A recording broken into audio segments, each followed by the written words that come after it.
Edhe më smiri. Do të vazhdojmë tani me një pyetje tjetër. Na shkruan një shikues se thotë kam një hall dhe nuk di si të veproj, shpresoj që të keni pak kohë edhe për këtë pyetje dhe Allah ju shpërblet për punën e palodhshme.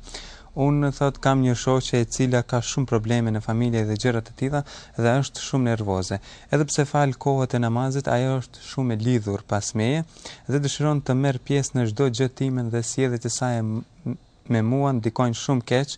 tek unë, pasi nuk jam mësuar me njerëz të tillë. Pasi që e kemi motër muslimane,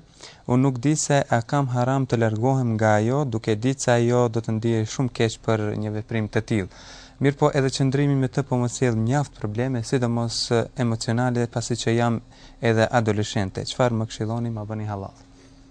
Në rastin konkret e tëra çfarë mund të themi, do thotë në lidhje me raportin, do thotë me atë shoqen,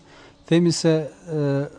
pasi që pas ka ca probleme në lidhje me nervozën, me familjen e kështu me radhë, ndoshta nuk është e drejtë që ju të bëni, do thotë, një shkëputje të tërësishme atë me këtë shoqen, për faktin se ndoshta ajo ka nevojë të këshillohet me dikë, të qëndrojë, të bisedojë me të, për arsye se njerëzit në këto rrethana kanë nevojë, do thotë, të shfryhen dhe kanë nevojë, do thotë, që dikush, do thotë, ti udhëzoj ashtu si duhet. Prandaj e drejta është që mos ta shkëputni tërësisht raportin me këtë shoqen. Mirë po në anën tjetër ju duhet ta informoni dhe t'ia sqaroni atij shumë qartë, do thotë në formë do thotë të drejtë për drejtë, pa ndonjë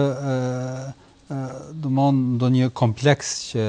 mund ta keni, do thotë, në lidhje me këtë bisedë, dhe ta informoni se shoqëria dhe afërsia e dy shoqeve, do thotë, në mes vete, duhet të ketë, do thotë, një kufi, do thotë, edhe nuk do të thotë tash pse e ka shoqe, duhet ta informoj, do thotë, për çdo lëvizje të saj, apo duhet, do thotë, ti jap, do thotë, llogari, apo ti jap, do thotë, informacion se çfarë ndodh me të, me familjen e tij, ose edhe për probleme individuale që ajo nuk dëshiron, do thotë, t'ia përcjell asaj. Prandaj këto duhet të sqarohen shumë qartë edhe ta kuptoj ajo se deri ku, do thotë, ka të drejtë, do thotë, të futet në biseda apo të kërkoj, do thotë,